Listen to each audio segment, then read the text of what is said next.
हर खबर पर होगी आपकी पकड़। डाउनलोड कीजिए एबीपी लाइव ऐप। और ये खबर आपको अब सावधान करने वाली खबर है। कोरोना पॉजिटिव से कोरोना नेगेटिव हो जाना इस बीमारी से उबरने की गारंटी नहीं है। मध्य प्रदेश के इंदौर में कई ऐसे केस सामने आए हैं जहां संक्रमित मरीज इलाज के बाद ठीक हो गया, लेकिन कुछ ही दिनों बाद उसकी मौत हो गई।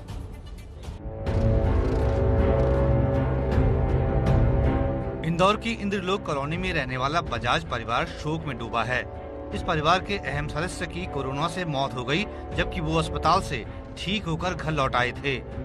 उनके छोटे भाई मनीष बजाज बताते हैं कि कोरोना से उनके बड़े भाई के फेफड़ों को नुकसान पहुंचा था। जब ये नेगेटिव हुए तो उनको अरविंदो प्राइवेट में भर्ती करा और इनका कफ निकालने का प्रयास करते चले गए, पर कफ निकलते निकलते निकलते इनकी ऑक्सीजन जब उससे भर्ती करा, जब से कभी एंड तक ऑक्सीजन नली नहीं निकली। 20 था, 16 हुआ, 14 हुआ, 12 तक लेके गए, पर उसके बाद भी ये बच नहीं पाए। मनीष के भाई का इलाज इंदौर के जाने माने अरविंदो अस्पताल में हुआ था। कोरोना की जंग जीत लेने के 4 दिन बाद ही उनकी मृत्यु हो गई। एबीपी न्यूज ने इसी अस्पताल के डॉक्टर से कोरोना मरीज के ठीक होने के बाद मृत्यु होने की वजह जानने की कोशिश की। इस पूरी इलाज के दौरान कई बार इलेक्ट्रोलाइट ऊपर नीचे होना, किडनी के ऊपर प्रभाव होना या शरीर में दूसरे इन्फेक्शन का आ जाना, ये देखा जाता है। ये क्योंकि ये अत्यंत गंभीर प्रकार के मरीज होते हैं, तो कोविड नेगेटिव वो हो जाते हैं, पर उनके इलाज को उतना ही टाइम लगता है और उनकी गंभीरता उतनी बनी रहती है। सुना आपने, अगर मरीज पॉजिटिव से नेगेटिव भी आ गया, उसकी अस्पताल से छुट्टी भी हो गई, तब भी जान पर खतरा बना रहता है।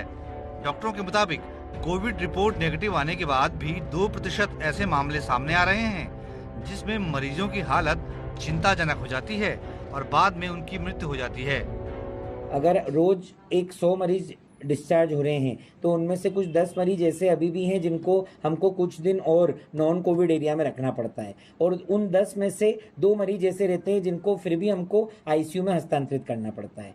तो अगर देखा जाए तो 100 में से 2 मरीज 2% पेशेंट ऐसे भी हैं जिनको ये रिक्वायरमेंट रहती है और जिनके ऊपर कोविड नेगेटिव होने के बावजूद जीवन पे खतरे का वो मंडराता है। कोरोना से उबरने के बावजूद इस महामारी का खतरा बना रहता है, ये तो वास्तव में बड़ी चिंताजनक बात है।